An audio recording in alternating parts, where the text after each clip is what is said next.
Buenas tardes. Quería comenzar por darles las gracias y la bienvenida a esta última conferencia del año dentro del cuarto ciclo de actualidad de la investigación arqueológica en España, aquí en el Museo Arqueológico Nacional. La convocatoria de esta tarde va a estar protagonizada por los neandertales, probablemente el grupo humano extinto que mayor interés provoca en nosotros. Y yo diría que desde que sabemos que una parte de su genoma pequeña persiste en el nuestro, al menos en una gran parte de la población actual no africana, pues esa curiosidad ha aumentado exponencialmente. En los últimos años la tendencia ha sido creciendo a reconocerlos como muy próximos a nosotros, incluso tal vez en la que es la última frontera, la posesión de una mente simbólica y con incluso capacidad para expresar ese pensamiento. De hecho, una parte de la investigación arqueológica del Pleistoceno en los últimos años ha dirigido su mirada hacia la búsqueda de evidencias que permitan contrastar estas hipótesis. Hoy tenemos el placer de contar entre nosotros con el doctor Marcos García para presentarnos las claves del actual debate sobre la posible existencia de un arte paleolítico neandertal. Su trayectoria como investigador se ha centrado en diferentes campos del estudio del arte prehistórico, la variabilidad gráfica y sus implicaciones en la reconstrucción del paisaje social y territorial de los grupos paleolíticos, el reconocimiento de las conductas humanas a partir de una visión antropológica del arte paleolítico y de la cronología del mismo. Precisamente, y en relación a este último aspecto, es el responsable principal de un proyecto internacional y multidisciplinar destinado a obtener dataciones que permitan abrir perspectivas renovadas acerca del origen del comportamiento simbólico y gráfico. Una tarea que ha quedado reflejada en numerosas publicaciones, algunas en revistas de reconocido prestigio internacional como Science. En la actualidad desarrolla su labor profesional en el Departamento de Prehistoria, Historia Antigua y Arqueología de la Universidad Complutense de Madrid como profesor desde el año 2019, universidad a la que se ha incorporado tras una amplia trayectoria y experiencia en diferentes instituciones nacionales e internacionales, entre otras la Universidad del País Vasco, el Centro Nacional de Arte Rupestre Fozcoa del Ministerio de Cultura en Portugal o el Centro de Cuevas Prehistóricas de Cantabria del Gobierno de Cantabria. En definitiva, su trabajo está reflejado en numerosos proyectos de investigación, publicaciones científicas y de divulgación, participaciones en congresos, comités y comisiones científicas del ámbito del patrimonio y del arte rupestre y en la dirección de diferentes tesis de máster y tesis doctorales. Y pues, a partir de aquí le cedo la palabra. Bueno, en primer lugar, muchas gracias, Juan Antonio, por la presentación y también por la invitación que está vinculada al Museo Arqueológico Nacional y también a ustedes por su presencia. Bueno, yo les voy a comentar, como ya ha comentado Juan Antonio, que los neandertales están de moda, ¿no? Y porque siempre los habíamos tenido desde una perspectiva un poco alejada a nosotros. Más o menos la investigación que se había hecho sobre los neandertales siempre, de una u otra manera, lo que son sus conductas, sus comportamientos, sus capacidades, sus habilidades, siempre se habían construido de una manera diferenciadora, ¿no? Siempre nosotros, los Homo sapiens, nos habíamos puesto como el centro y a partir de ahí las diferentes especies que nos precedían, bueno, pues les íbamos, por así decirlo, quitando capacidades, ¿no? Si empezamos desde el principio, las especies más antiguas tendrían pocas capacidades y pocas habilidades y según iba avanzando la evolución humana se han ido adquiriendo hasta que nosotros, los Homo sapiens, en Europa hace unos 40.000 años más o menos, pues tendríamos todo ese paquete de comportamientos, de conductas, de habilidades que nos han configurado como son, ¿no? En ese aspecto, la arqueología o la prehistoria tal y como se ha concebido y tal y como se ha ido construyendo en los últimos años, bueno, pues iba haciendo esos pequeños paquetes, esos pequeños cajones de habilidades vinculados a cada una de las especies, ¿no? Y una de las capacidades y habilidades que en esa construcción de la evolución humana nos habíamos reservado nosotros era la capacidad de construir símbolos y plasmarlos. En ese sentido, yo entiendo cuando hablamos de arte prehistórico, cuando hablamos de pinturas, cuando hablamos de grabados, cuando hablamos de esculturas, más allá de esa parte formal, más allá de esa parte estética, yo me quiero centrar o quiero que ustedes se queden con la idea de que el arte prehistórico, además de todo eso, también son símbolos y símbolos que dentro se construyen y que en ellos hay un contenido, hay una información, algo que se quiere transmitir, una idea, un relato o lo que fuera, ¿no? Y esa capacidad, cuando se ha ido construyendo la disciplina arqueológica, que relativamente la disciplina prehistórica o arqueológica, que tiene 100 y pico años, es relativamente reciente como disciplina, y dentro del arte prehistórico, pues también dentro de lo que cabe el sentido científico, 100 y pocos años, es algo relativamente reciente, bueno, pues lo habíamos construido de esa manera, ¿no?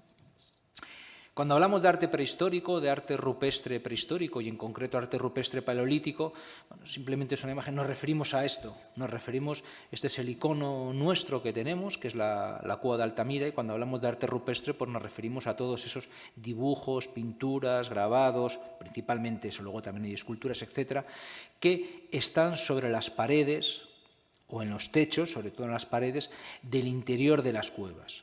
Aunque ya en los últimos años esto del interior de las cuevas pues también se ha modificado un poco, porque encontramos lo que se llama arte rupestre al aire libre, es decir, piedras que si nosotros estamos ascendiendo una colina de un monte, pues de repente ahí hay piedras y en esas piedras pues nos aparece lo mismo que podemos encontrar en las cuevas. Lo que pasa es que principalmente o casi exclusivamente nos aparecen los grabados, porque las pinturas al aire libre o los dibujos pues se han perdido, no tienen nada más. Seguramente que habría muchos que nosotros lo hemos perdido. Pero para que tengan la idea, nosotros vamos a hablar de esta capacidad de pintar en las cuevas o al aire libre, de construir símbolos que tienen una información dentro del tipo que sea, y irán saliendo luego poco a poco, y esa capacidad nos la habíamos reservado solo a nosotros. Cuando se construye la prehistoria y cuando se construye la subdisciplina, por así decirlo, de los estudios de arte paleolítico, que estamos hablando, está vinculado un poco al reconocimiento de la autenticidad.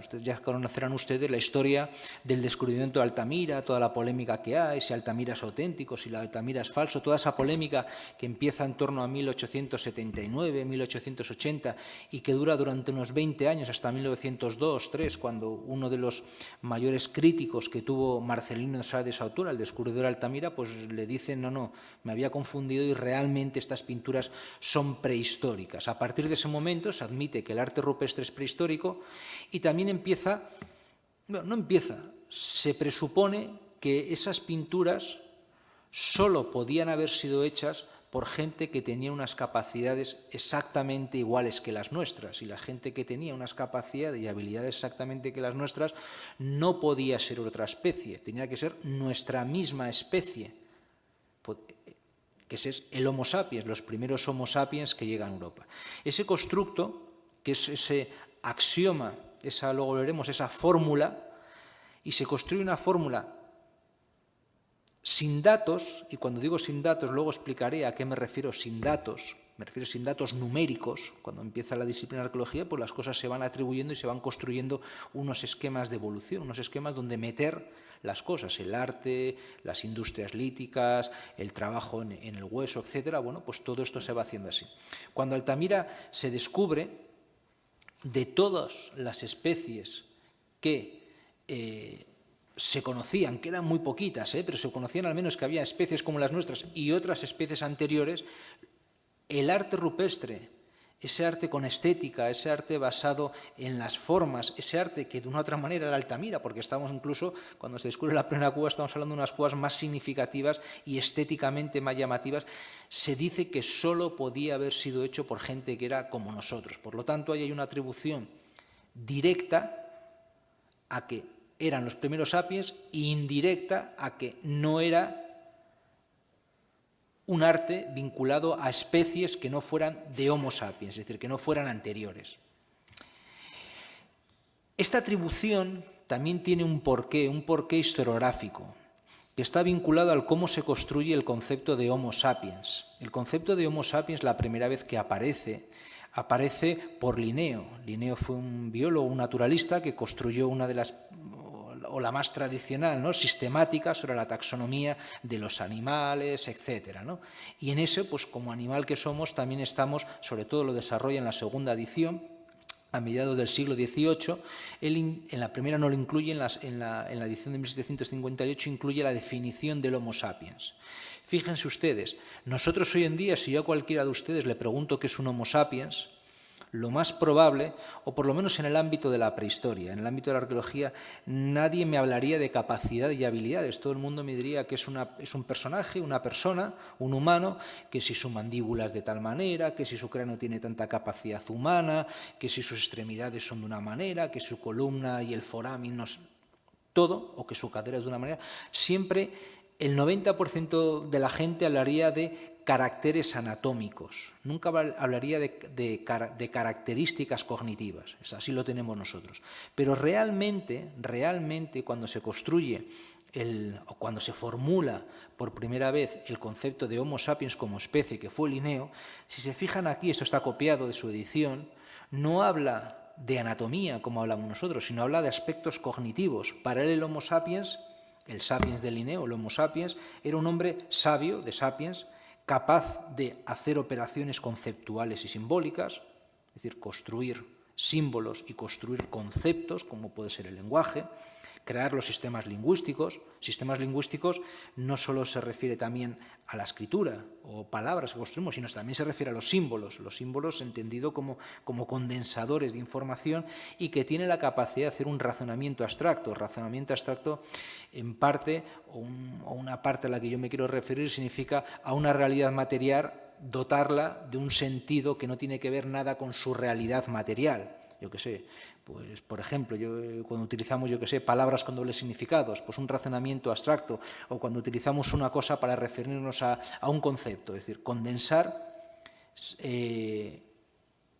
información que está más allá de su naturaleza formal. Por ejemplo, que un bisonte no sea un bisonte, que sea una representación, imagínense usted, de un dios, como pueden tener grupos primitivos actuales, o los animales le dan esa capacidad, ¿no? O que un árbol también tiene una capacidad simbólica y que representa, como algunas tribus, un equilibrio a la naturaleza, porque ahí están los dioses de no sé dónde, o lo que sea. O que la tierra también tenga una representación vinculada a algo simbólico, algo de carácter religioso. Eso es, en parte, hacer también un razonamiento abstracto. Una forma, una representación real, una materialidad real que se le dé un significado que no tiene nada que ver, en parte, con su naturaleza material, naturaleza real. Si se fijan, esto es en el siglo XVIII. Cuando se está formalizando posteriormente, más que la prehistoria, la antropología humana, es decir, la antropología a la que da nombre a las especies, el Australopithecus, el Homo habilis, el Homo erectus, el Homo neandertal, lo que sea, ocurre una cosa, que se coge el concepto de Homo sapiens para referirse a unos humanos con unas características morfológicas muy concretas, las que tenemos nosotros, que son más o menos las mismas que había en África hace 150.000 años, más o menos, o en Europa hace 40.000, 38.000, 43.000 años, me da igual exactamente, 40.000 de punto medio ponemos. Pero ya no solo cuando se construye en momentos ya avanzados, estoy hablando a finales del siglo XIX, principios del siglo XX, cuando se construye el concepto de Homo sapiens, ya se empiezan a juntar tanto características anatómicas con estas características cognitivas. Es decir, en el siglo finales del XIX, finales del XIX, principios de XX, cuando se construye, que más o menos lo que heredamos nosotros en origen, en nuestra disciplina de la prehistoria, de la arqueología prehistórica, el concepto de Homo sapiens, nos referimos a unos personajes, a unos humanos con unas características anatómicas definidas y también le vinculamos estas características cognitivas. Y esto lo que implica, cuando se están construyendo las especies tal y como las concebimos actualmente nosotros, es que todas las capacidades, en concreto estas que le atribuimos al Homo sapiens, se las quitamos a los demás, las borramos. Aquí es donde se construye esta ecuación de tales características morfológicas, tales capacidades. Esto ha ocurrido mucho en la disciplina arqueológica, en la prehistoria. También atribuir a determinadas especies, pues determinadas invenciones, vamos a llamarlo así, pues de determinadas formas de tallar la piedra, ese esquema rígido que muchas veces hemos tenido, ¿no? De tales modos técnicos corresponden a tales personajes, ¿no? Entonces siempre hemos construido una arqueología un poco a veces encasillada, ¿no? Y siempre que las invenciones necesariamente tienen que ir vinculadas siempre a una especie. En concreto, la que nos corresponde a nosotros ahora, la capacidad simbólica, la capacidad de arte, la habíamos reservado exclusivamente. Esto nos había construido, cuando empieza la arqueología, y sobre todo ya a principios del 20, finales del 19, construimos este axioma, por toda esta vinculación entre caracteres anatómicos, caracteres cognitivos, el cómo se van definiendo las diferentes especies. Y también cuando se reconoce que el arte prehistórico realmente, o el arte de Altamira, vamos a llamarlo así, era auténtico, pertenecía al momento de la prehistoria. Aquí se construye un axioma, se construye una construcción, un constructo, que lo hemos tenido siempre todos como algo fijo, como una auténtica norma más o menos, todos, y yo soy el primero también que lo he tenido y el primero al que lo estudié de esta manera, e incluso el primero también cuando empecé a dar clases que lo transmitía de esta manera. Y el axioma que habíamos construido, no solo además de como defensa de nuestra especie, como singularidad de nuestra especie, sino también como singularidad territorial. Yo no voy a hablar de esto, ¿no? Pero habíamos construido una fórmula matemática que era: los primeros Homo sapiens europeos, es decir, ya estamos quitando a otros Homo sapiens, construimos este esquema, que en Europa llegan en torno a unos 35.000, 40.000 años, 40.000 años ponemos, son los únicos que pueden tener esta capacidad. Y este esquema de Homo sapiens igual a 40.000, igual a Europa, igual a capacidad cognitiva, a la capacidad de construir símbolos, a la capacidad de mandar mensajes construidos a partir de construcciones formales, que al final lo que es el arte, nos la habíamos reservado exclusivamente ahora. Si se fijan, yo hasta ahora, aunque he puesto ahora 40.000, hasta cuando se construye esto, al principio vamos a decirlo que está ya formalizado a la primera década del siglo XX, no había ni una sola datación, no existían dataciones, no existían métodos para datar. Se había construido de esta manera, buscando singularidades de las especies humanas. Vale. Y esto incluso lo habíamos construido y lo habíamos aceptado sabiendo que existían cuevas como la cueva de Altamira o como la cueva del Castillo, que este es uno de los paneles clásicos que está en un estado de conservación un poquito deficiente, ¿no? Aquí vemos una mano, aquí vemos otra roja, aquí vemos una cabecita de cierva, por aquí hay otra cierva, y estas figuras negras son bisontes. Es decir, incluso sabiendo que algunos paneles se habían construido durante mucho tiempo, no sabemos el tiempo, y en el que había varias fases de pintado, de grabado, es decir, no una, todas esas fases incluso nos las reservábamos a nosotros. Seguíamos diciendo que eran exclusivas de los Homo sapiens, incluso lo más antiguo del arte, esas fases que están en las fases más antiguas, lo primero que se pintó, etcétera, el límite que le poníamos en el tiempo, que no teníamos la definición del tiempo como la tenemos hoy en día, nos la reservábamos a los primeros Homo sapiens. Es decir, nunca atribuíamos el arte prehistórico más allá de los 40.000 años. ¿Por qué? Pues porque como no había Homo sapiens en Europa, no podía haber. Esta era la imagen que es lo que tenía. Incluso este es otro panel de estos, de estas reiteraciones gráficas, estos grandes palinsestos que también hay en la cueva del Castillo. Se fijan manos, puntos, bisontes amarillos, otras figuras negras, todo esto que todos decíamos que era muy dilatado. En el momento en que no existían fechas, le poníamos nosotros un corte.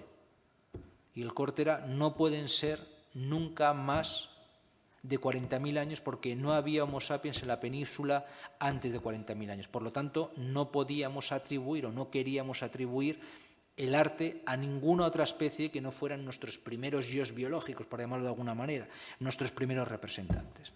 Nosotros lo que hicimos, este es un proyecto en el que yo participé, que participaba gente de la Universidad de Barcelona, de Lisboa, Alemania y 3 universidades de Inglaterra, en origen. Luego pues otros compañeros se han ido sumando de otras cavidades, pero el núcleo del grupo era este. Nos hicimos una pregunta: si nunca había sido datado el arte más antiguo, el arte rupestre más antiguo, ¿por qué tenía que tener 40.000 años? Esta era la pregunta. No decíamos solo que tendría más, sino vamos a ver si tiene 40.000, vamos a ver si tiene 30.000, que nuestra primera idea es que no tuviera más de 30.000. Nosotros intentamos decir, bueno, vamos a ver cuánto de antiguo es, vamos a ver si a toda esta parte más antigua del arte, que va entre el 20.000 y el 40.000, le podemos poner fechas. Porque todo ese arte antiguo es sobre todo de figuras rojas. A las figuras rojas no le puedes aplicar el carbono 14, el acelerador de partículas, por lo tanto no lo podías datar. Entonces vamos a intentar buscar, mediante un método, pues qué cosas podíamos atribuir más o menos al 40.000, más o menos al, por decir algunas fechas, al 35, otras al 30, otras al 25 y otras al 20. Esa era en origen nuestra pregunta. Es cierto que a partir de ahí también se nos añadió otra pregunta, pero no era la pregunta principal, era una pregunta lateral casi, no voy a decir en broma, porque no era broma, sino simplemente como que nos hacíamos la pregunta, pero no necesariamente la dábamos mucho peso, mucha probabilidad de que pudiéramos responderla. Y la pregunta era también por qué el arte tenía que ser solo atribuido a los primeros Homo sapiens europeos. Esto lo hacíamos dentro de un contexto en el que hay otras preguntas alrededor, que también se decía que los adornos corporales, conchas o dientes perforados, cosas vinculadas al adorno personal, a collares, etcétera, que se conocen, también siempre se decían que eran exclusivos del Homo sapiens, y ya en los últimos años se venían reconociendo algunos, pocos, que pertenecían también al neandertal. También se decía que el uso del ocre principalmente era de Homo sapiens. También se venía reconociendo en los últimos años que venía habiendo también el uso del ocre, con las finalidades no las tenemos muy claras, pero entre las que cabía la posibilidad de que fuera el adorno personal, también a grupos neandertales. En ese contexto de que todas esas singularidades que habíamos construido y que atribuimos al Homo sapiens, pues por aquí o por allí se iban rompiendo, poco a poco se iban rompiendo, pues bueno, pues nos quedaba también la pregunta de por qué no podía ser también algún arte rupestre, algo al menos, vinculado a los primeros neandertales, o por lo menos, si se quiere de manera más genérica, no necesariamente todo a los primeros Homo sapiens. Bueno, como casi todo lo que la mayor parte de la gente pensaba o pensábamos que era el arte más antiguo, y vuelvo a repetir, para nosotros el arte más antiguo en ese momento era lo que debería de tener entre 20.000 y 40.000 años, y como todo ese arte tan antiguo principalmente era de color rojo, es decir, hecho mediante mineral de hierro, un óxido, una hematites, que estaría machacada, mezclada con agua y aplicada, no podíamos, como les he comentado antes, aplicar el carbono 14, aplicar el acelerador de partículas, porque para eso nos hace falta una materia colorante que fuera orgánica, el carbón. Pues en este caso, pues todo lo que pensábamos que podía ser antiguo no tenía. Entonces, bueno, lo que hicimos fue colaborar, y aquí es donde venían esos dos compañeros, compañeros que ya antes les he comentado, de una universidad de Reino Unido, Alistair Pike y Chris Standish, y otro compañero alemán, Dirk Hoffmann. Esta gente son arqueólogos, pero son más de aplicaciones de técnicas radiométricas, es una formación diferente que la que tenemos en España en la arqueología, sobre todo en Reino Unido, ¿no? Es más analítica, diríamos más científica y menos vinculada a la parte más de las humanidades, por ponerlo de alguna manera. Bueno, pues estos tres compañeros se dedicaban a aplicar a la arqueología el método que se llama de series de uranio o uranio-torio. Bueno, lo tienen aquí. Este método lo que da son números, igual que el carbono 14. El carbono 14 te da un número. Podrá ser más preciso, podrá ser menos preciso. Serán 15.327 más menos 50, más menos 200 o más menos 1.000, si la fecha no tiene mucha precisión. El uranio-torio te da lo mismo, te da fechas, te da números en este caso, el uranio-torio vinculados a nuestro calendario, por así decirlo, para entendernos. Pero no data el arte. No data el arte, lo que data son, en este caso, procesos geológicos que han acontecido. Nosotros no datamos el arte, indirectamente datamos el arte, pero nosotros no, el método uranio-torio no data el arte. Lo que data son, si se fijan aquí, bueno, yo les he puesto esta imagen general, que creo que es de una cueva francesa, de Villars creo que son las formaciones de calcita.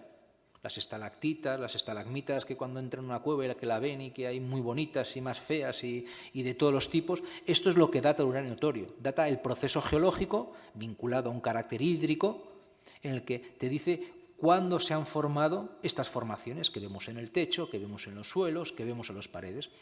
A veces ocurre la casualidad, y esto es casualidad geológica, procesos geológicos, que algunas de estas formaciones pueden estar, como vemos aquí, que se han formado en un momento posterior a haberse pintado. Esto, por ejemplo, son detalles de estas. Si se fijan aquí, bueno, esto es una serie de puntos del agua de Fuente del Trucho, y encima de esos puntos que están a nivel de macro, esta es una mano, es una mano, bueno, pues que está cubriendo. Ha habido un proceso geológico que ha hecho que se forme una concreción. No solo están estalactitas, estalagmitas, hay 1000 tipos, bueno, que lo cubre. Por lo tanto, si nosotros podemos datar cuándo se ha formado esta calcita, cuándo ha ocurrido este proceso geológico, podremos tener una edad mínima. Si la mano se ha hecho en el momento X y la calcita se ha formado hace 20.000 años, pues lo que tengo debajo tiene que tener al menos 20.000. No sé si tiene 20.000, 21, 22, 23, y así podré seguir eternamente. Pero sé que no tiene ni 20.000, ni 19, ni 18, ni 17. Es decir, consigo poner fechas. Eso tiene que quedar muy claro, que nosotros, el uranio torio data procesos geológicos que tenemos que tener un axioma para que esto funcione, que tiene que ser perfectamente claro y indiscutible. Si discutimos lo que les voy a decir ahora, el uranio torio para nuestro objetivo no vale. No significa que no valga el uranio torio, sino que no vale para nuestro objetivo. Si yo tengo aquí una pintura y dado una calcita de aquí, pues muy bien, he dado una calcita de aquí. Pero si la calcita no está encima de la pintura o debajo, no tengo una relación física, pues la fecha me informará de cuándo ha habido un proceso hídrico, pero no me aporta información para conocer cuándo ha sido hecha una pintura. Entonces, bueno, pues se tiene que cumplir de manera indiscutible la condición de que lo que yo dato, en este caso he puesto una pintura, podría ser un grabado, lo que está en rojo, tiene que estar en relación física y directa con el arte. Si yo tengo aquí una pintura y tengo aquí 3 capas de calcita que la están cubriendo, tengo la garantía de que si dato la calcita y me da 10.000, lo que está abajo tiene más de 10.000. Si yo puedo, y esto lo que me aporta es una fecha mínima, la pintura tiene al menos, yo puedo ocurrir el caso contrario, que tenga la pared de la roca, lo que sea, la caliza o lo que fuera, se ha formado una concreción y yo luego tengo la pintura. En este caso, si yo dato por aquí abajo la calcita, pues me va a dar una fecha máxima. Si me da 30.000, sé algo más, que la pintura no puede tener más de 30.000. Será 29, 28, 27, pero nunca tendrá ni 31, ni 32, ni nada. Y luego existe el caso ideal, que ocurre muy pocas veces, que es tener costra por debajo, calcita por debajo y calcita por arriba. Por lo tanto, tengo el sándwich, que no ocurre prácticamente nunca. Pero bueno, pero puede ocurrir, y alguna vez ocurre, ¿no? Y aquí, si yo tengo un sándwich, pues a veces el sándwich me vendrá muy bien porque lo de abajo es 30.000 y justo la de encima es 25, y por lo tanto, bueno, pues solo puedo decir que esta figura está hecha en algún momento de estos 5.000 años, tengo algo de precisión. Si la calcita de abajo y la de arriba, abajo me da 200.000 y arriba me da 10.000, pues no me soluciona nada porque ya sé que la pintura tendrá entre 10.000 y 200.000. Poco me aporta. Bueno, me aporta que no tiene 200.000 y que es más reciente. Y también me aporta, en caso de que tenga dudas, de que la pintura no es una falsificación. En este caso, pues serviría para cuestiones. Por lo tanto, esto es uno de los requisitos indispensables para que esto valga. Bueno, esto pasa muy rápido, es un método que lo único que hace es rasca la calcita, se lleva cristales de calcita, la calcita tiene que ser pura, tiene que tener poco detritus. A veces cuando se forma la calcita el agua arrastra mucha tierra, mucho sedimento que se incorpora y cuando se va a las cuevas a veces tiene un aspecto marronáceo. Esas son malas, son calcitas malas. Hay que intentar que las calcitas tengan una calidad de pureza muy alta para que el resultado tenga todas las garantías, diríamos, de control, diríamos hoy en día, de fiabilidad, ¿no? Hacen falta para datar, ya lo veis, ya lo ven ahí, prácticamente nada, menos de 1 gramo. O sea que es prácticamente nada. No se coge de la pintura, se coge de la calcita que cubre o que está por debajo. Y luego es un método que te permite además tener contrastes. Y esto va a pasar muy rápido. A veces cuando nosotros vemos una calcita que tiene 5 milímetros o 3 milímetros, pues nosotros lo que hacemos es cada vez que la rascamos, que ya lo ven ahí, esto en superficie 1 milímetro, pues esto tendrá 2,5 milímetros, vamos a decir así, el cráter que hemos hecho, 2 milímetros en anchura. Y si se fijan, estas de aquí, se fijan, aquí está el pigmento y aquí se empieza a transparentar el pigmento. Tenemos la garantía de que esto está por encima, no nos vamos a confundir y está por debajo. Cada vez que rascamos un poco, nosotros lo que hacemos es rascamos un poco en un bote, la muestra más arriba, la A, rascamos otro poquito, otro bote, la B, la C, la D. ¿Esto por qué lo hacemos? Porque es una forma también de tener garantías. Si luego yo cuando dato eso me sale todo perfectamente ordenado en el tiempo, pues podremos discutir, pero pero las garantías son muy altas. Es cierto que a veces da pequeñas diferencias de 500 años arriba, abajo, que a veces no hay una precisión total. ¿Por qué? Porque cuando estás trabajando con un bisturí, cuando lo metes igual te llevas de repente un cristal de arriba del borde porque lo tienes que hacer un poco más grande, ¿no? Esto, por ejemplo, ocurre en esta muestra, que la F pues, tiende a rejuvenecer, me parece que eran en torno a 200 años. Bueno, pues eso es porque tuvimos que hacer el agujerito más grande, que lo apuntamos y incorpora un poco, no tiene más. Pero el orden es concreto. Por lo tanto, tiene también en el 70%, 80% de las fechas, cuando no es muy delgada, y cuando estoy diciendo que es muy delgada, que solo te deja una muestra, estamos hablando de 1 milímetro, que no te atreves a poner más la cuchilla porque igual te llevas la pintura, entonces la tienes ya liada. O sea que, primero, porque la fecha ya no te vale, porque si tocas la pintura igual te llevas un cristal que hay abajo y estás mezclando arriba y abajo, y aparte porque la has tocado ya tienes líos con los responsables de patrimonio. Vale. Nosotros, ¿qué es lo que hicimos? Aplicar este método a varias cuevas que había aquí en España, y en concreto hay 3 cuevas aquí en España que los resultados dieron de cronologías que eran más de lo que presumiblemente todos pensábamos. El presumiblemente eran en torno a 40.000. Podemos discutir si el Homo sapiens, el Neandertal desaparece de la península. No voy a entrar en casos concretos del sur, me da igual, 38, 40, 42, no entro en esa discusión. Podemos estar discutiendo eternamente si estamos abajo, pero para lo que yo quiero no interesa. Lo que tenemos claro es una cosa, que estas 3 cavidades, las calcitas que cubrían determinadas figuras, daban más de 60.000 años.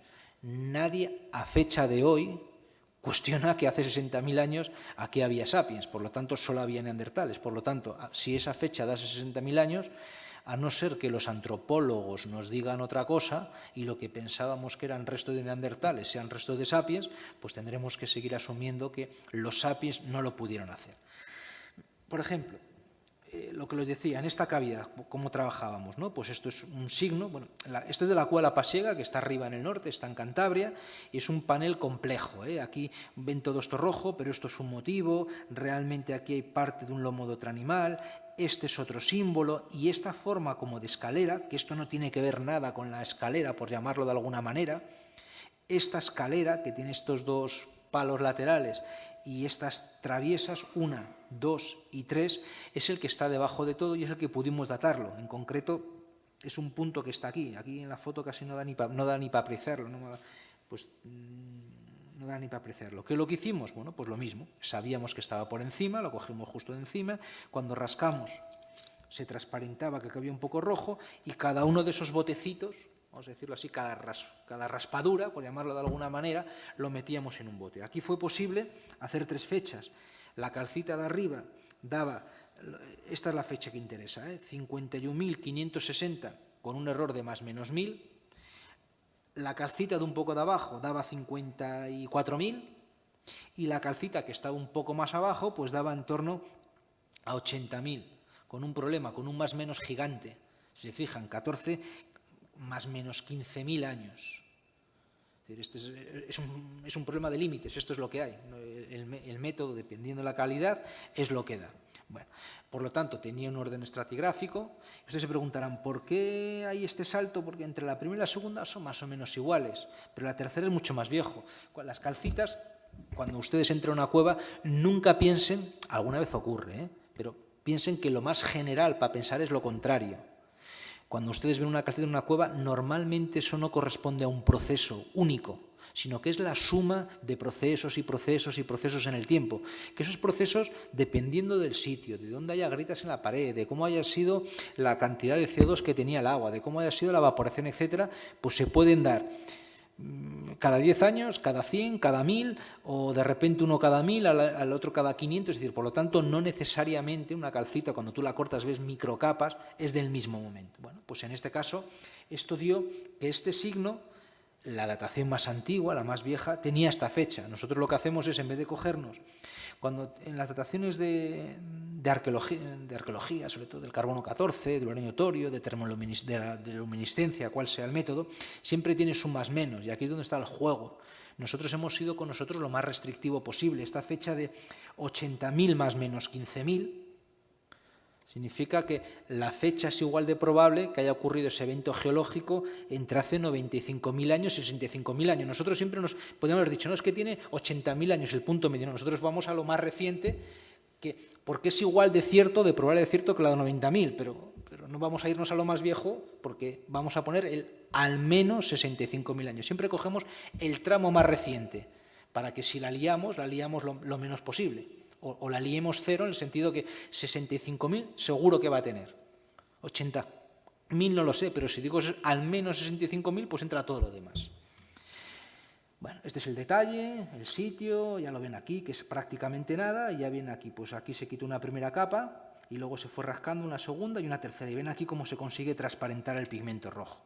Esto es la otra cueva, la cueva de Maltravieso, que está en Cáceres. Bajamos del norte a más o menos la parte central, entre comillas, de la península ibérica, por hacerles este juego.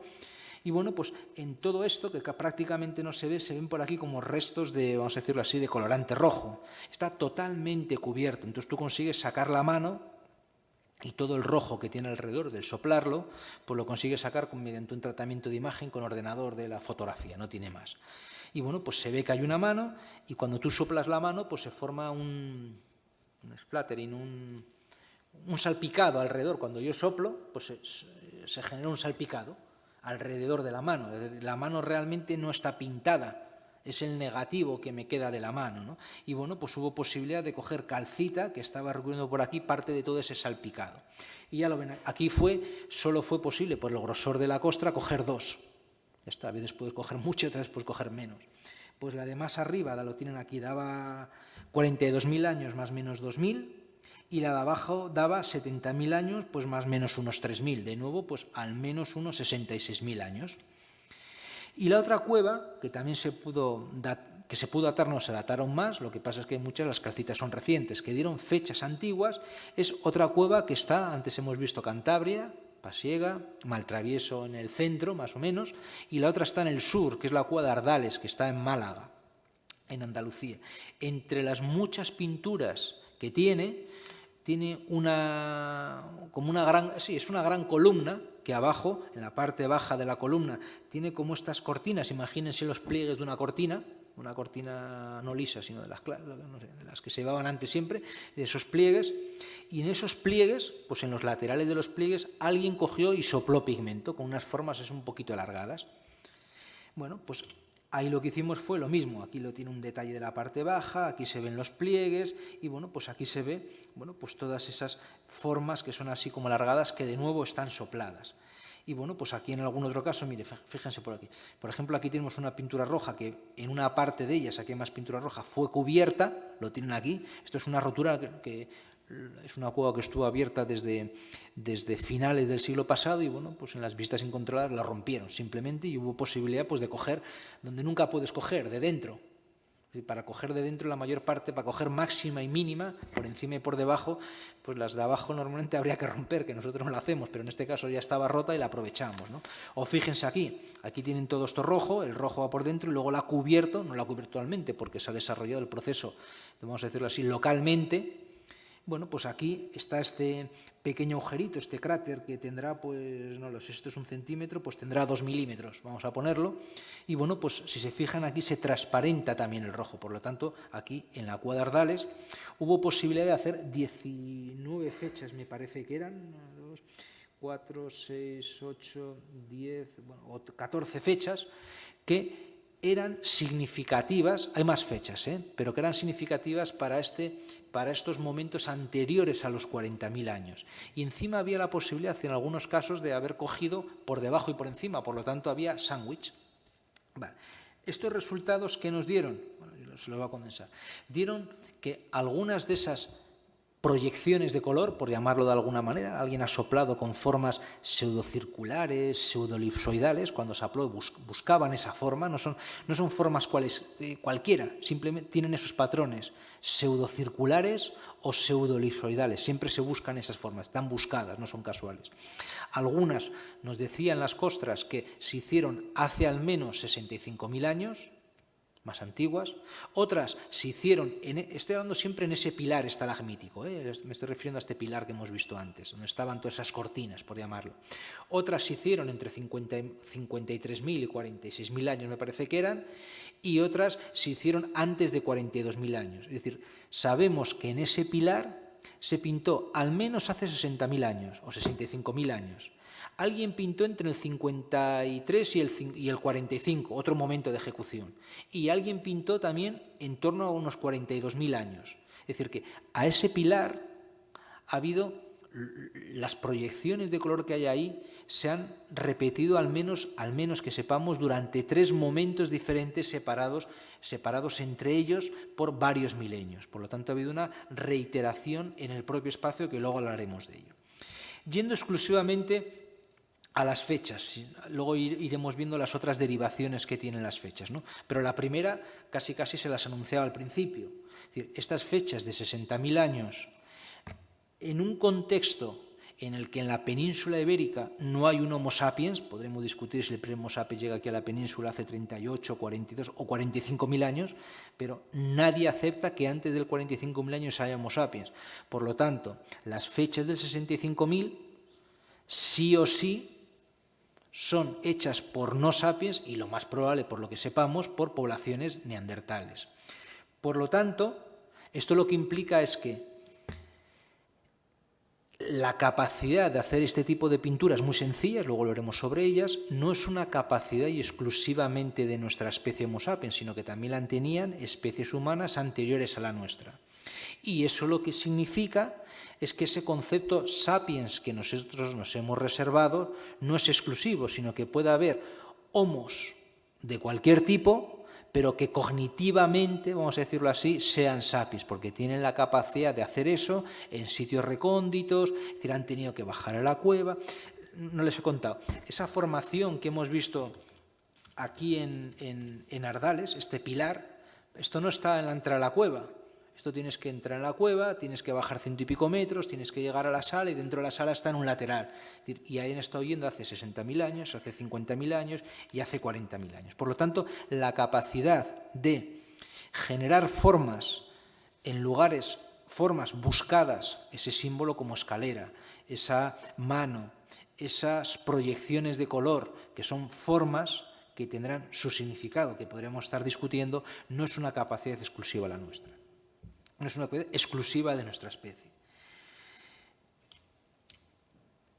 Además, estos resultados lo que ponen también de manifiesto, bueno, hay una pregunta, que es que si nosotros lo que hemos encontrado es algo casual o deberíamos de encontrar algo más. Es decir, hemos encontrado, yo antes cuando decía la cuadra pasiega arriba, la de Cáceres hacia la mitad, les ponía, y lo otro abajo tenía el porqué, que era esta diapositiva. Es decir, que lo hemos encontrado no en un sitio, sino lo hemos encontrado en 3 sitios que están diferenciados entre ellos 1000 y pico kilómetros.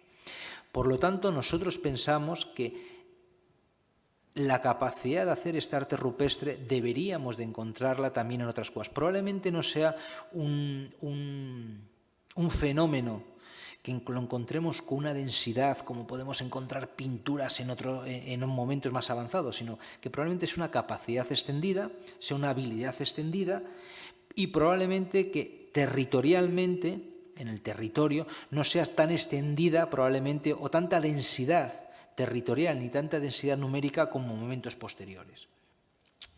Pero lo que me interesa sobre todo es reincidirle en 2 elementos. Uno se los he avanzado antes, es la cueva de Ardales.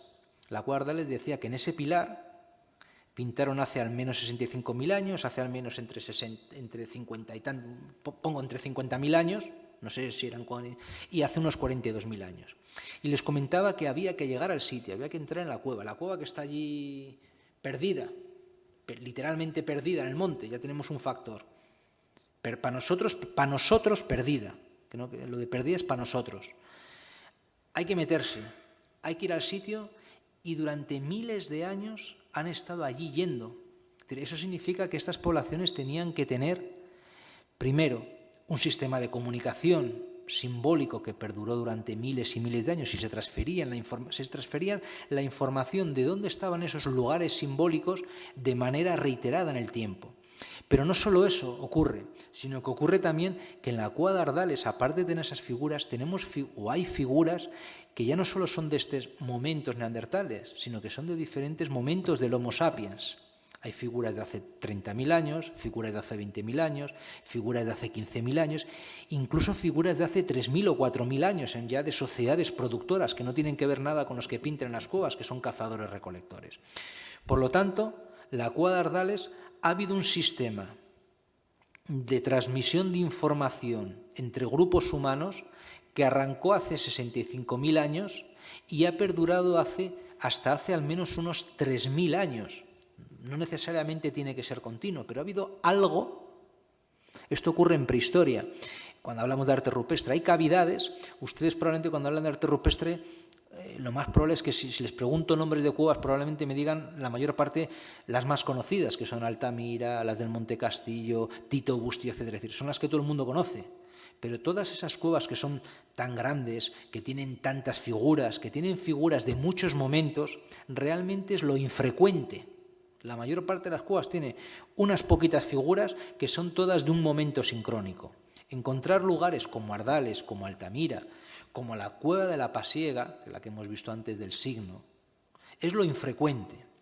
Por lo tanto, estas poblaciones tenían una serie de referentes simbólicos que durante miles y miles de años se los fueron transmitiendo entre ellos y ellos dotaron o dieron un significado no solo al arte, sino también dieron un significado a la propia cavidad. Es decir, el espacio simbólico, el simbolismo, no solo lo da la figura, no solo lo da el motivo, sino probablemente el motivo o la figura existe allí porque el espacio se había reconocido como un espacio simbólico por los grupos humanos. Esto nosotros lo hacemos.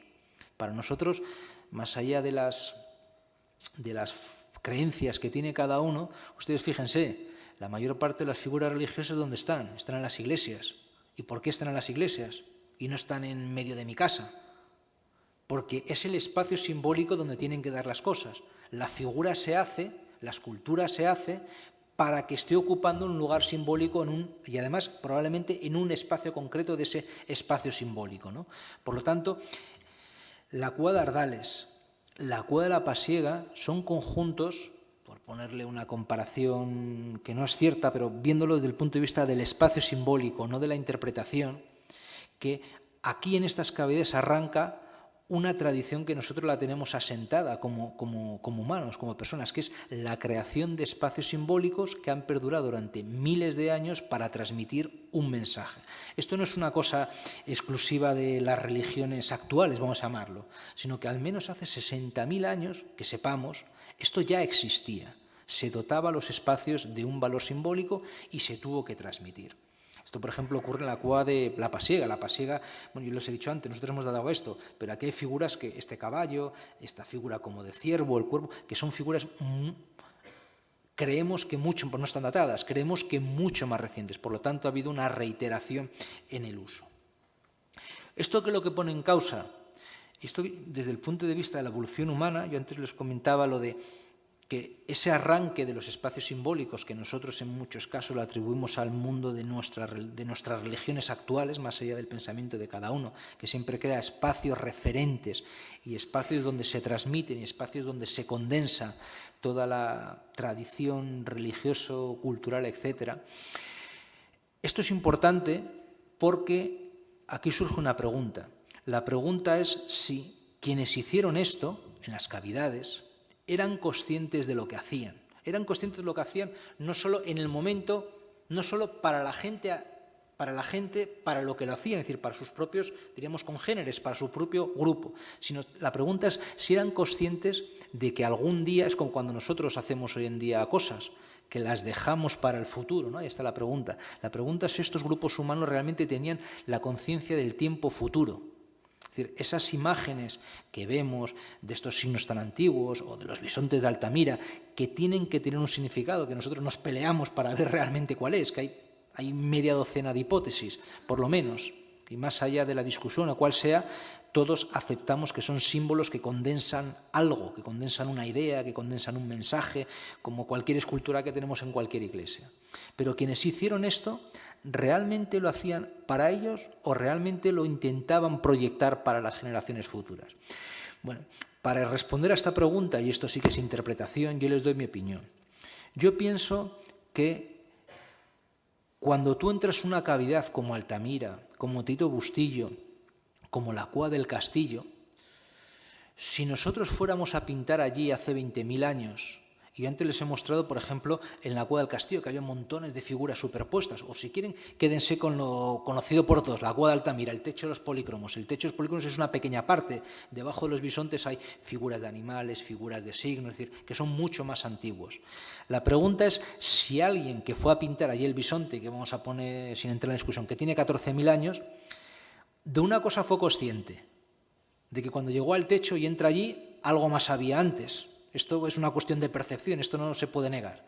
Otra cosa es que no sabría si tenía 10... Bueno, vamos también a partir de otra cosa, que sabía que no estaba hecho, al menos por alguien de su grupo más reciente, porque estaba hablando con ellos, es decir, que no tenía 50 años, vamos a ponerlo, 30 años, sino sabía que era antiguo. Es decir, esta gente tenía que tener el concepto del pasado.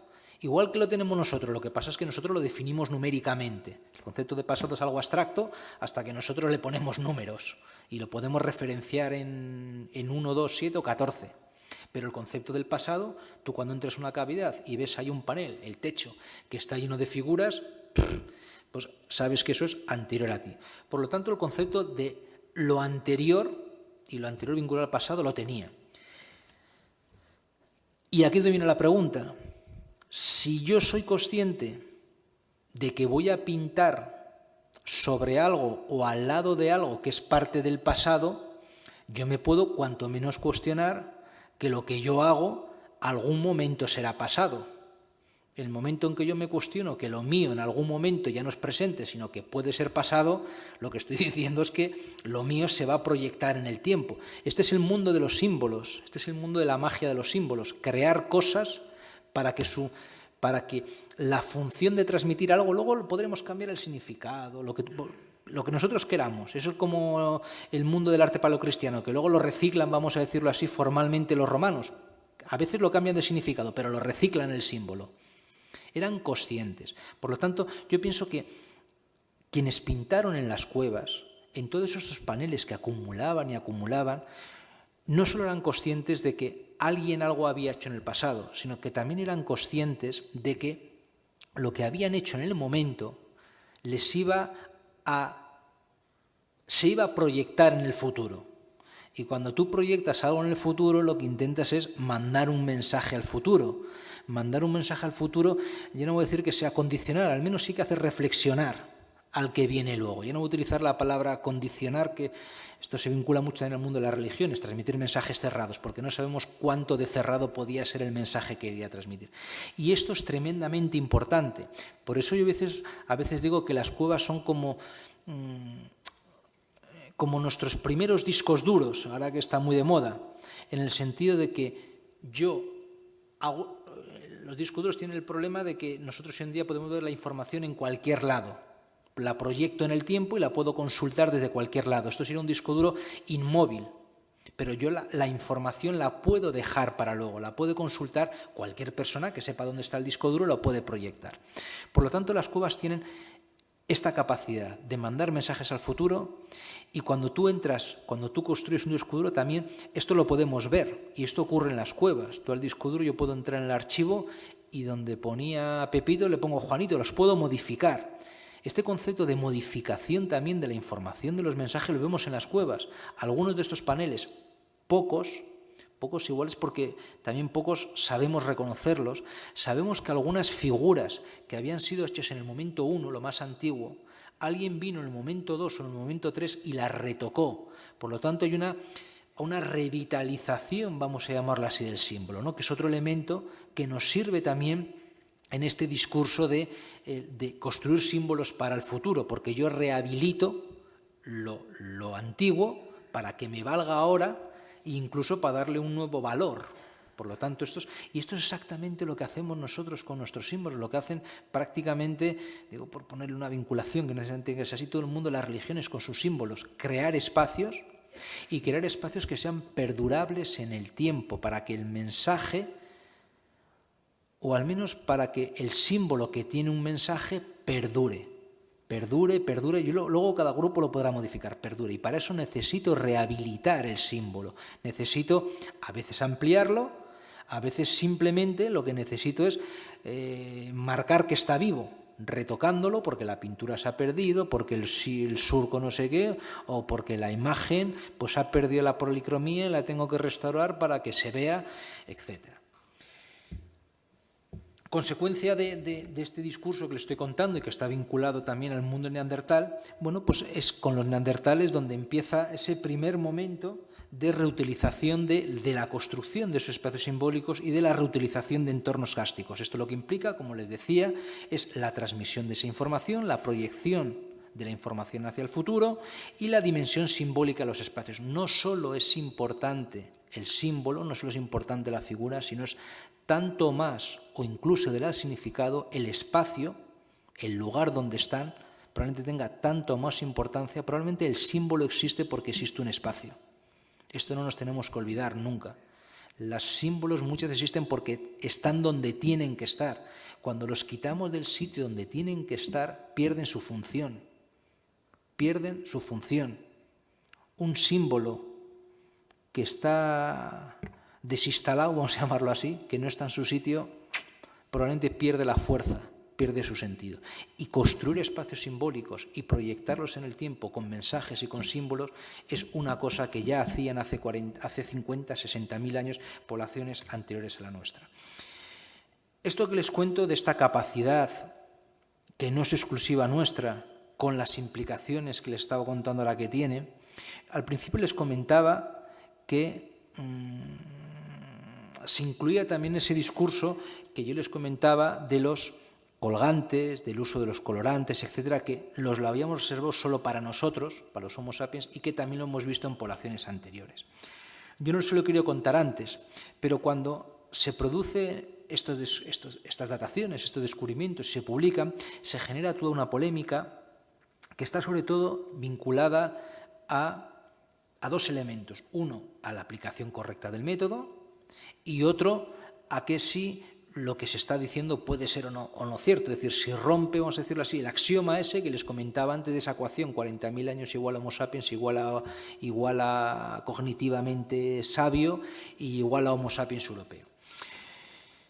El encontrar este arte rupestre también no sale de la nada. Hay un pequeño contexto, que son pequeñas piezas de lo que nosotros llamamos, también se lo digo, poco numerosas en el registro arqueológico, poco numerosas, igual que lo que hemos encontrado de arte rupestre, poco numerosos, se han datado 20 y tantas cuevas y solo han salido 3. Hay un contexto que habla de huesos y piedras que tienen formas muy simples. Nosotros hemos visto esa forma como escalera, hemos visto esa proyección como proyecciones de color, formas elipsoidales, alargadas, pseudocirculares, etcétera, que pertenecen al mundo de lo no figurativo. Me refiero por figurativo, caballo, un personaje humano. Y también hemos visto manos.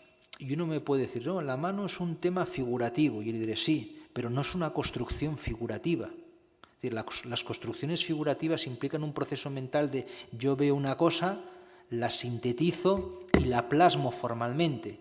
Cuando se hicieron aquí manos en las cuevas, manos negativas, nadie pintó las manos. Nadie tenía una mano y la pintó, sino son las sombras de las manos. Por lo tanto, hay una creación temática figurativa, pero no hay una creación formal, porque es la sombra de mi mano.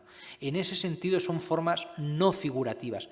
Y a mí me interesa la parte de la creación, la parte constructiva, del cómo se crea, cómo se realiza el símbolo. Y en ese aspecto pertenece al mundo de lo no figurativo. ¿Vale?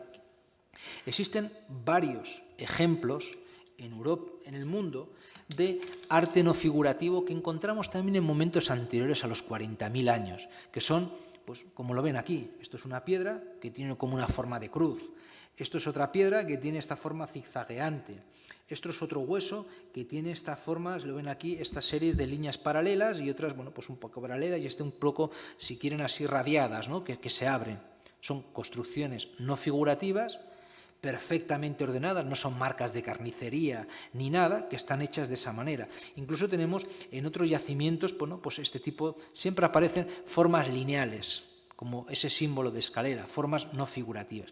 Existen algunos pequeños ejemplos, en concreto los pequeños, anteriores al 40.000 años, y en concreto son solo 3, sobre los que hay una discusión, que pueden ser formas pseudofigurativas. Me explico. Por ejemplo, esto que ven aquí, que tiene este tamaño, si yo les pregunto, una de dos. Unos probablemente digan no veo nada y otros me dirán me recuerda a una figura humana. Es decir, están las dos posibilidades. Ya al momento que yo les digo me recuerda a una figura humana, igual los que eran más partidarios de no me sugiere nada, igual ahora le sugiere la figura, ya le estoy condicionando. Bueno, simplemente es una piedra volcánica de un yacimiento de Israel que tiene, hay una discusión, en torno a 250, 300.000 años, que es natural, absolutamente natural, pero aquí le han hecho un corte a la piedra, la han cortado. En la zona, aquí no lo vemos, que tiene como 2 pechos, tenía un abultamiento, en el medio le han hecho un corte así y al final da la sensación de 2 pechos. Y luego por algunas superficies está pulido. Aquí surge la polémica si esta forma que vemos aquí era una sugerencia natural, que alguien le sugirió una forma natural y que alguien la retocó sin construirla, porque la construcción era natural, lo único que hizo fue incidir un carácter de la naturaleza, que se acerca a lo figurativo temáticamente, pero con una creación no figurativa, porque yo no he construido la figura humana, simplemente era una sugerencia natural que yo la retoco una gota aquí y una gota allá para que me parezca. Como esta y hay otra también. Y esta es otra que está en un yacimiento alemán que se llama Minsisleben, que con esta ha habido mucha polémica, porque esto es un hueso grande que lo que tiene aquí son un montón de líneas y algunos quieren ver aquí como una cabeza y esto que es el cuerpo de un animal, el pecho y el cuerpo de un animal. Todas estas figuras, que yo lo estoy hablando del mundo temáticamente figurativos, siendo muy generosos, no aparecen en nuestro registro arqueológico antes del 40.000, quitando estas 3 que les estoy diciendo que son, en caso de aceptarlo, son configuraciones extremadamente básicas. Pero sí, y le reincido esto, que el hecho de encontrar arte rupestre en cavidades, en cronologías de carácter neandertal, no tampoco nos debería de sorprender, porque tenemos huesos, tenemos piedras, que también tienen todo este componente no figurativo. Y además ocurre una pequeña cosa, que si todos esos huesos, que los más antiguos tienen en torno a 400, 500.000 años, los ponemos, vamos a decirlo así, cronológicamente, según van apareciendo, vemos que se producen, es un goteo, es un goteo. Es decir, nadie piense que es como el Paleolítico superior, que excavas un yacimiento y en algunos te salen 50 placas grabadas. No, esto es un goteo, una aquí, otra allá, otra allá. Pero si las ponemos una escala de tiempo, nos ocurre que vemos 2 pequeños saltos, y ya estamos hablando de poca densidad, o sea que son saltos, poquitos, pero que se dan. Uno en torno a 120 y pico mil años, 120, 120, aparecen un mayor número de evidencias. Cuando digo un mayor evidencia, digo que pasamos en 5.000, 10.000 años, pasamos en vez de que haya 1 o 2 a que haya 20. Y luego ocurre otro salto que es un poquito más marcado, que ocurre en torno a los más o menos 60, 70.000 años en Europa. Si nosotros cogemos todo lo que había solo en el continente europeo entre hace 400.000 años y hace 40.000 años, vemos ese pequeño saltito hace 120.000 años, o 130.000, como queramos discutirlo, pero cuando llegamos a 70.000 años nos hace el pico, ¡fum!, y de repente baja. Pero además ocurre, sube, no baja hasta abajo, pero tiene un pico y que luego ya se va manteniendo un poquito elevado. Las dataciones que nosotros hemos obtenido de al menos 65.000 años coinciden con este momento que en el registro arqueológico, cuando se excavan los yacimientos, aparecen toda esa cantidad más, no sé si la palabra significativa, depende de lo que queramos entender por significativo, pero que aparecen más en el registro arqueológico. Por lo tanto, la contextualización arqueológica de estas dataciones del arte rupestre realizadas por neandertales no es tampoco una cosa que sale de la nada, sino que se puede contextualizar arqueológicamente en otro tipo de evidencias que son el arte mueble, ¿no? Y que nos están de nuevo también diciendo que esa capacidad de hacer esos símbolos básicos, principalmente de carácter no figurativo y sobre todo de carácter lineal, ya también están presentes en el registro arqueológico. Como conclusiones a la charla, podríamos sacar pues, unas que les he puesto aquí en estas dos diapositivas. Uno, y sobre todo esto va vinculado a la parte más crítica, tenemos una historiografía que nosotros pensamos que algunos autores, sobre todo aquellos que nos han rechazado, o que han rechazado, cuando digo han rechazado me refiero no el que lo cuenta, sino el que lo escribe. El que lo cuenta, todos podemos contar lo que nos dé la gana, pero si no lo escribe, para poco vale. Todos aquellos que critican, en parte nosotros creemos que hay un condicionante, como yo lo tenía, cuidado, como lo teníamos todos, de que no podemos aceptar algo que rompe un axioma. Y yo antes les he intentado explicar que ese axioma que decía 40 igual Homo sapiens era un axioma que estaba basado en presunción. Realmente era un axioma, diríamos hoy en día, no científico. Aquí por lo menos hay datos, aquí por lo menos hay números y hay una aplicación de un método que todos convenimos en decir que es científico. Si nosotros ponemos, como algún autor ha puesto, el método en duda, el método uranio-torio no es un método de la arqueología, es un método de la geología, que se utiliza sobre todo y especialmente para cuestiones de climatología. Por lo tanto, si pones estas dataciones o estas conclusiones en duda por el método, piensa que no estás poniendo en duda el método, estás poniendo en duda la mitad de la ciencia, una gran parte de la ciencia geocronológica. Estas conclusiones nos dicen que hay evidencias rupestres hace al menos 65.000 años y eso nos deriva en lo que les he comentado, que la capacidad de hacer símbolos no es una capacidad exclusiva de nuestra especie, sino que es incluso, o al menos nosotros que sepamos, de especies anteriores a nuestra y al menos del Homo neandertal. Es una tradición de tipo principalmente no figurativa. Tengan en cuenta lo que les he contado yo de las manos antes, que es temáticamente figurativa, pero creativamente no es figurativa, que está basado en formas muy simples, muy simples, formas lineales y esas concentraciones de color que las podríamos meter al mundo de la geometría, en ese sentido de pseudolipse, pseudocírculo.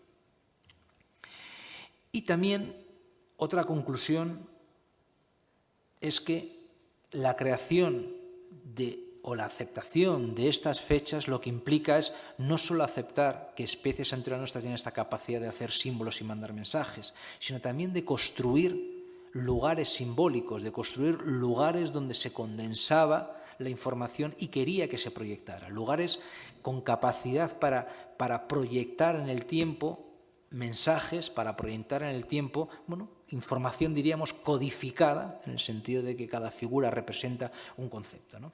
Y esto es coherente, como lo comentaba antes, con otro tipo de evidencias que hemos visto. Yo les he comentado estos pocos huesos, les traigo aquí 4 ejemplos. Estaremos hablando que habrá unos 150 más o menos en el mundo anterior al 40.000, que tiene ese respaldo que nos dice también que los neandertales también hacían este tipo de evidencias simbólicas sobre huesos, sobre piedras, y además en un contexto que nos dice que la creatividad formal, la creatividad basada también en la estética, no era una capacidad solo nuestra, sino que también hacían colgantes los neandertales, sino que también probablemente utilizaran los colorantes con un elemento probablemente también en parte de decoración corporal. Por lo tanto, todo este mundo de usar las formas para mandar mensajes no es una capacidad exclusivamente nuestra, sino es una capacidad también que está vinculada a especies. Esto es lo que ha generado, esta es la última diapositiva, todo un debate, como les comentaba antes, con autores críticos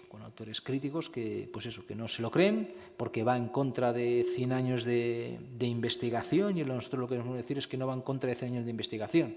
Como antes no había datos, va en contra de lo que en los últimos 100 años se ha presupuesto que era sin datos científicos, lo cual no es contradictorio estos datos con los datos que se pensaba.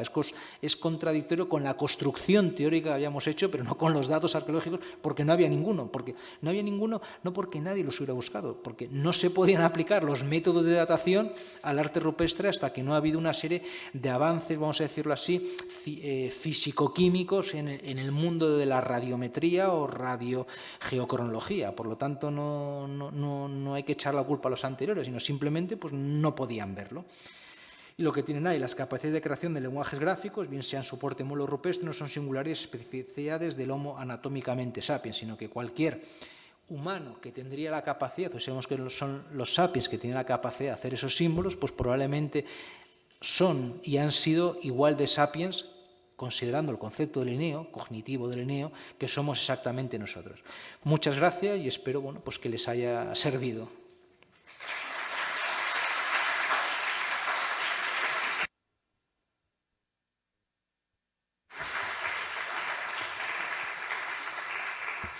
Muchas gracias, Marcos.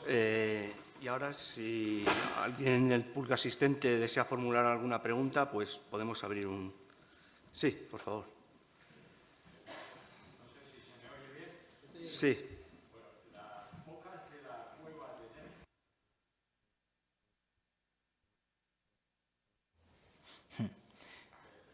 Sí.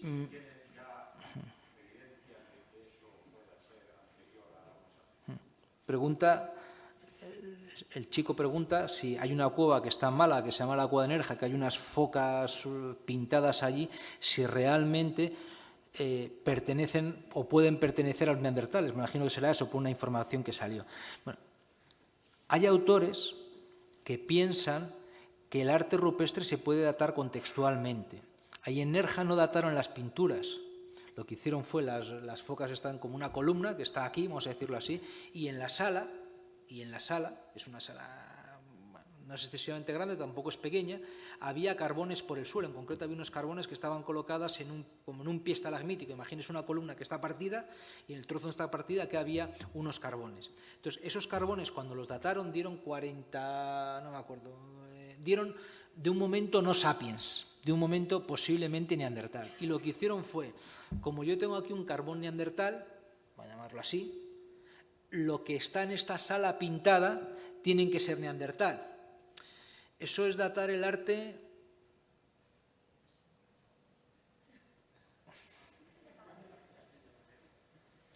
pero el problema no es solo eso, sino que luego ya han datado y eso cuando lo sacaron, me acuerdo que también hubo lío, para aquí, para allá, no sé qué, no sé cuántos, lo otro, para aquí, para allá, pero luego lo que pasa es que ha pasado a un segundo plano. Luego han publicado otras fechas de la misma sala y han dado 40.000, y han dado 30.000, y han dado 4.000, y han dado 10.000. Por lo tanto, no tenemos que pensar tenemos que pensar dos cosas. Uno, que porque yo encuentre algo aquí no significa que está directamente vinculado al mismo momento que se pintó, y tenemos que pensar otras cosas, que las cuevas han sido un lugar de frecuentación humana uno tras otro, tras otro. Por lo tanto, cuando datamos algo en una cueva, una evidencia arqueológica, un hueso, un carbón que está por el suelo, nos puede dar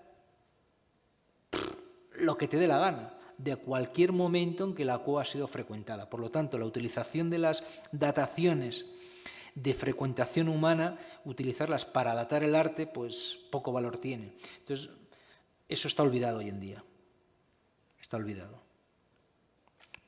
Solo hay otra cueva que está publicada, que se ha publicado hace muy poquito, que la hemos publicado nosotros, que es una cueva que está en Francia, que se llama la cueva de Merveilles, que tiene manos, puntos y animales que probablemente sean de varias fechas.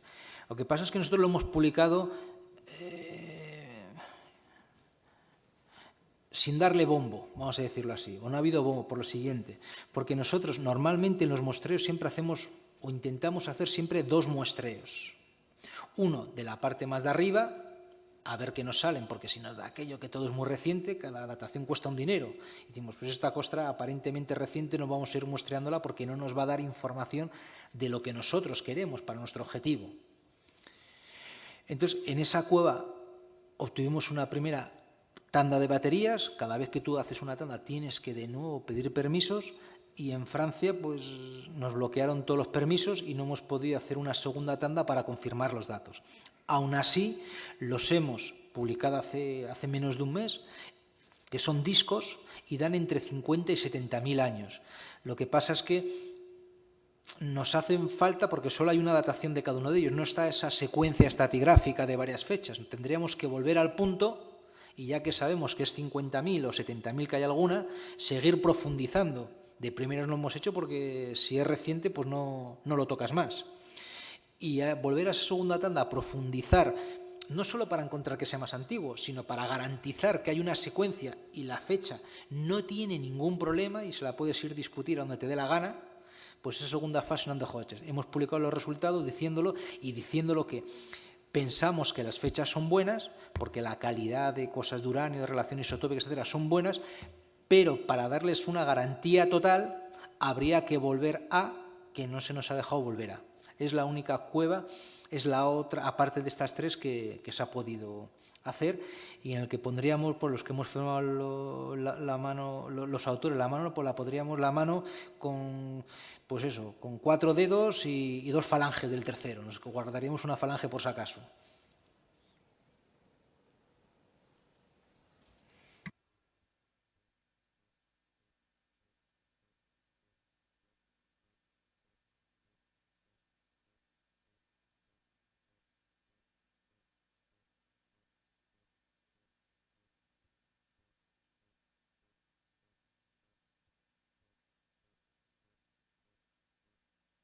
Me pregunta cuando se obtuvo la primera fecha, de qué es lo que hicimos o cómo lo vi. Pues si te digo la verdad, es que esto hay un porqué. Es decir, las fechas tú, desde que te lleva la calcita hasta que la tienes, pues te pasan unos meses y luego según esté la máquina funcionando, porque quien nos las hace también tiene otros proyectos, pues va sacando una, otra y otra. Y al resto nos pasa solo la tabla cuando tiene de una cueva todas juntas. Por lo tanto, si no recuerdo mal, nos mandó las primeras a la vez, las de Ardales y la de la Pasiega. Maltravieso llegó más tarde y nos lo mandó por un correo electrónico y lo primero que dijimos es, ¿pero tú estás seguro de lo que está de estas fechas? Bueno, sobre todo engaño también, porque antes de mandarlo a todos nosotros se lo mandó trabajándose en el proyecto que hacen dataciones y unas a veces van a un laboratorio y otras veces van a otro. Entonces, entre ellos hablaron y dijeron que todos los controles estaban perfectos, nos lo enviaron y nuestra respuesta fue, ¿pero tú estás seguro de lo que está? Y el otro, pues todo un rollo ahí, que los que somos arqueólogos entendemos una parte y garantizaron que estaban y dijimos, bueno, pues esto a ver cómo lo vendemos ahora, porque se nos va a venir el mundo encima, que es lo que en parte nos ocurrió. No, me refiero que sí que ha habido autores críticos, pero en general es un artículo que está aceptado. Tendrá entre uno y otro, más de 800 citas y de las 800 creo que 5 son críticas. Por lo tanto, bueno, pues están las críticas, lo que pasa es como todo. Nos fijamos las personas siempre más en todo, lo hacemos en cualquier cosa, más en lo negativo que en lo positivo, ¿no? Y focalizamos en lo negativo, ¿no? Y lo vivimos de esa manera, diciendo, coño, no puede ser verdad, ¿no? Y bueno, pues varios correos de discusión, de que si es, que si no es, y estos decían que cumple todos los estándares de relaciones isotópicas, la cuestión estratigráfica, la confirmación de la superposición. Además, nosotros cuando cogemos las muestras en el campo, nunca las cogemos de uno en uno, solemos estar 3. Y antes de cogerla, si los 3 no estamos absolutamente seguros, porque a veces la pintura está lavada, porque la calcita no sé qué está sucia, que está bien por encima o por debajo, no la cogemos. O sea, que eso siempre lo hacemos en el campo. Es decir, nosotros cuando llega, de todas las que hemos hecho, una sola vez hemos tenido que desechar una, porque antes de datarla se mira al microscopio. Y si tiene un pequeño punto de pintura que no la hayamos llevado, la descartamos, es decir, ni nos molestamos en datarla, que podríamos datarla y si nos gusta la aceptamos, si no nos gusta no la aceptamos, pero directamente la rechazamos, ¿no? Y ahí, así es como fue, me refiero que era, pues eso, unos primeros momentos, digamos, de calentón, de te lo crees, no te lo crees, y luego pues te lo explican y dices, bueno, pues ahora hay que explicarlo a los otros. O sea que así fue. ¿Esos laboratorios son privados? No, son todo públicos. Las muestras en las que están sacadas estos 3 resultados están hechos en Southampton y en Leipzig, en Alemania. El proyecto se iba a haber hecho en España, pero fue valorado como negativamente y no se dio subvención en España. Y por eso todo el dinero de este proyecto, esto lo digo en contra de eso, todo el dinero del proyecto fue subvencionado, todo con dinero del Reino Unido, todo. En España se pidió proyecto para hacerlo y dijeron que el proyecto no tenía... son de estos proyectos que son de riesgo, que igual, eso es cierto, me refiero que igual que te sale, no te sale nada. Ahora, después de estas dataciones, hay un equipo francés que está trabajando en España, no en Francia, porque en Francia no le dejan coger muestras, que es un equipo, además del CNRS, que sería nuestro CSIC, nuestro Consejo Superior, está trabajando en cuevas de España, está en concreto en la cueva de Nerja, está trabajando ahora. Hay otro equipo que está trabajando en Rusia, que son suizos. Hay otro equipo australiano que está trabajando por toda la zona de Asia, principalmente por la zona de Indonesia. Y hay un equipo chino ahora también. Y lo que se ha trabajado aquí en España, quienes han datado siempre han sido gente de inglés-alemán, alemán-inglés. Saliendo del tema de la datación, me ha quedado una duda escuchando esto. ¿Existe algún lugar con grabados exteriores, como los de Foscoa o Chilaver o García, que estén geográficamente cerca de alguna zona cárstica, o sea, geológicamente cárstica? Sí. Sí. Por ejemplo, en la zona de País Vasco, Cantabria y sobre todo en Asturias hay una tradición, vamos a decirlo así, gráfica, una tradición artística, que son los grabados en las entradas de las cuevas y que le da totalmente la luz, que son grabados anchos, que se llaman grabados, y hay figurativos también. Eso lo tienes, lo llaman el ciclo del Nalón, porque salió ahí en el Nalón, pero los tienes también menos en Asturias, y en País Vasco solo hay dos conjuntos que están juntos pegados a la frontera. Y luego tienes al arte rupestre al aire libre, totalmente al aire libre, tipo Foscoa. Aquí tenemos nosotros una cosa en Almería, que es una figura. Tenemos otro conjunto muy grande en Segaverde, Domingo García, Salamanca, Segovia. Tenemos otra cosa en Extremadura, no me acuerdo, creo que está dentro de Monfragüe, creo que está dentro del parque de Monfragüe. Y una cosa que se ha publicado en Salamanca, y bueno, y en Portugal tienes más al norte, aparte de Foscoa tienes muchos más. Y en zonas de caliza, ya te digo, solo están esos grabados. Es posible, porque todo lo que estoy hablando, quitando estos del Nalón, están todos en esquisto. No sé si por ahí va la pregunta. Es posible que en zonas de caliza hubiera mucho al aire libre. El problema que tiene la caliza es que se disuelve. Vamos a decirlo así, que se va borrando, vamos a decirlo así, se va perdiendo la superficie exterior y se borra. Es posible que en el Cantábrico también hubiera algún tipo de arte pintado, que es muy posible que haya, que hubiera, lo que pasa es que lo pintado pues se borra, se lava, sin más, y es posible también que hubiera grabados, porque en zonas en las que hay esquistos y pizarras hay grabados paleolíticos. Lo que pasa es que la pizarra y el esquisto, una de dos, se parte y salen trozos, pero lo que el surco se conserva, no se erosiona la superficie de la entonces pues se ha conservado. Es posible que, vamos a decirlo así, que el paisaje artístico paleolítico fuera tanto más en los exteriores que lo que conocemos en los interiores. Pero bueno, esto es...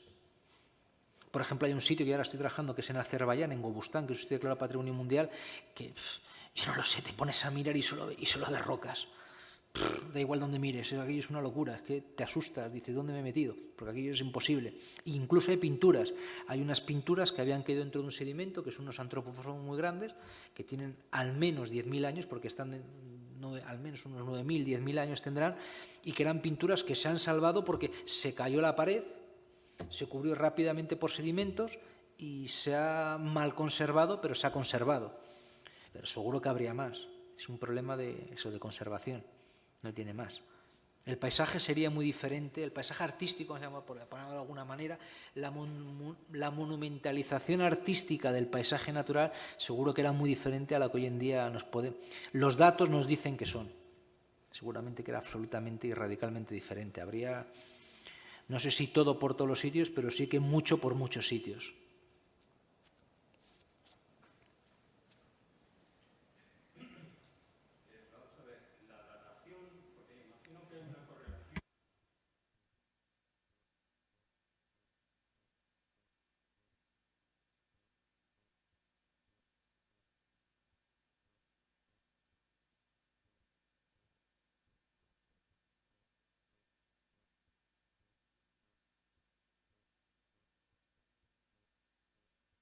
La datación de esos huesos se puede hacer de dos maneras.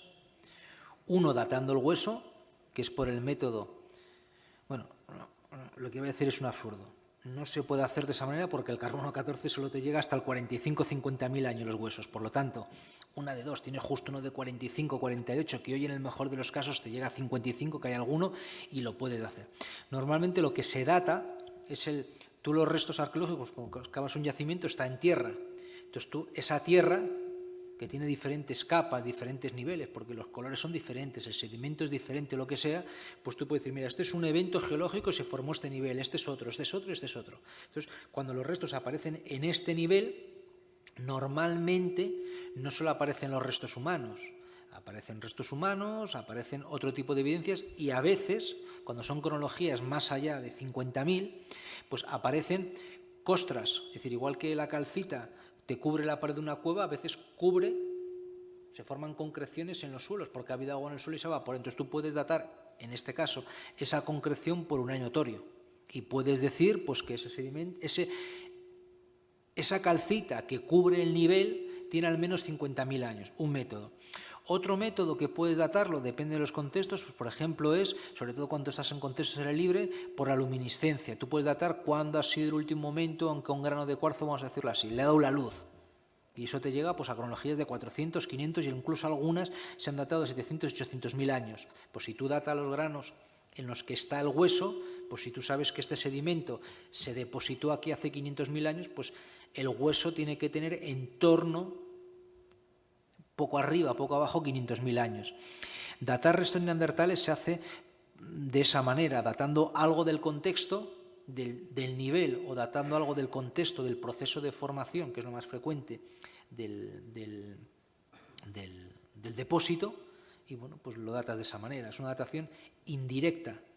Es como hacemos nosotros el arte. El arte no lo datamos directamente, datamos indirectamente. Un proceso geológico que es indirecto al arte, porque lo está cubriendo.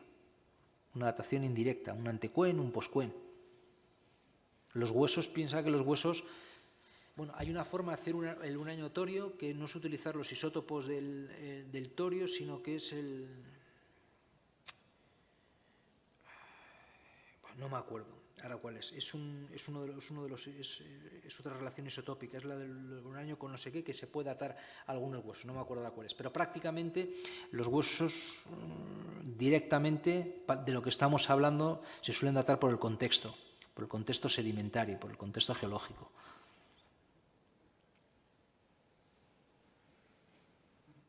Pues, espera. ¿Una punta más? Sí.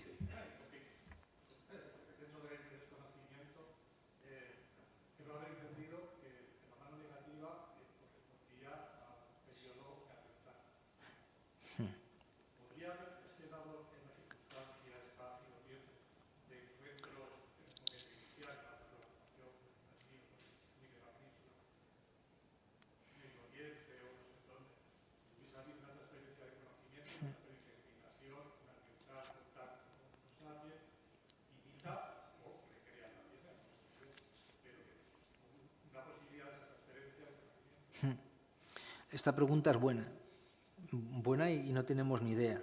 Ahora lo que habría que desarrollar... A ver, el estudio del arte rupestre hasta ahora tiene una visión que es muy eurocentrista y más que eurocentrista es franco-hispanocentrista, vamos a decirlo de esta manera, ¿no? En que nuestras cuevas son las más antiguas y también es cierto que la mayor parte de la construcción de lo que conocemos del arte rupestre se ha hecho en esto después por una cuestión simplemente historiográfica, sin entrar en más, ¿no? Para dar respuesta a eso, tendríamos que intentar rastrear las dataciones más antiguas que tenemos en otros contextos. Hasta probablemente en los próximos años, bueno, ya sabemos que ahora, por ejemplo, en la zona de Indonesia, atribuido al menos a Homo sapiens, hay dataciones de 40.000 años, lo que hay que ver es qué es lo que ocurre, diríamos, en la Asia continental. En aquellos países que tienen arte rupestre, que si a cualquiera nos lo pusieran en cualquier cueva de aquí, nadie diría, todos diríamos que al menos son de cazadores-recolectores, de paleolíticos. Entonces lo que hay que hacer es, hay que hacer proyectos de investigación de datación, de a ver qué es lo que pasa ahí, no tanto con neandertales, sino con otras poblaciones, directos incluso que pueden estar perviviendo durante mucho tiempo, y a ver qué es lo que pasa. Y habría que rastrear también otra zona, que es África. El problema de África es que tiene muy poca tradición, o no tiene excesiva tradición también de estudios. Y todo lo que se encuentra por allí, en abrigos, algunos que tienen ocupaciones también muy antiguas, de 100 y pico mil, 200.000 años, tienen también algunos arte no figurativo. Por ejemplo, en la cueva de Blombos, Blombos Cave es una cueva de Sudáfrica que tiene, son de Homo sapiens, ahí el Homo sapiens es hasta 150, 180, según la discusión que haya, 200.000 años, que tiene en torno a 80.000, 90.000 años. Esa cueva tiene arte rupestre no figurativo. El problema es datarlo, que no hay forma humana de datarla porque están las pinturas rojas ahí en la pared, entonces... Pero probablemente si focalizas en buscar no significa condicionar, significa buscar. A veces cuando utilizas la palabra voy a buscar a ver si, la gente piensa que ya estás condicionando. No, yo voy a buscar y a ver a saber qué me sale. En Asia, en África, y no sé si en Próximo Oriente, lo digo porque no lo sé, igual algún día alguna sorpresa, uno, de cosas antiguas y que daría para responder la pregunta de si el invento del arte rupestre corresponde a un solo momento y se va difundiendo en el tiempo por transferencia de conocimientos, una hipótesis, o puede surgir indistintamente en diferentes lugares en diferentes momentos, que es otra posibilidad, y que no tienen por ser ni sincrónicos o totalmente diacrónicos, ¿no? Pero de eso no hay... Están todas las bazas abiertas. Y puedes decir absolutamente lo que te dé la gana, teniendo, aunque yo diga lo contrario y tú digas lo contrario a mí, la misma probabilidad de ser cierto lo tuyo. ¿Por qué? Porque no hay datos para discutirlo. Por lo tanto, hasta que alguien no se ponga a buscar los datos y cuando tengas una cierta acumulación de datos vayan por demás, podrás hacer una reflexión. Que luego igual el día de mañana lo cambian los datos, pero por lo menos ya tienes algo. Y en este momento no hay nada, en parte vinculado a que no hay tradición de estudios de arte prehistórico, aunque está cambiando todo eso, de una manera radicalmente rápida. Probablemente en los próximos 15, 20 años los chinos estarán a tope. No, digo a tope porque están a tope. Ya están a tope, pues con sus investigaciones, con sus revistas, en sus contextos y demás, y ahí ellos, yo pondría la mano que tiene arte paleolítico, no sé cuánto de viejo, pero que lo tienen seguro. Otra cosa es cuando lo tengan, de cuándo sea, perdón. Y en África lo mismo, Otra cosa es, pues eso, primero que se busque, primero que tengas la pregunta, luego que busques datos, que busques lugares para intentar sacar datos para responder la pregunta y luego a ver qué datos te salen. Pero todas las cartas están echadas encima. Pues dándote todas las gracias, Marcos, vamos a dar por concluido el acto de hoy. Perfecto, muchas gracias.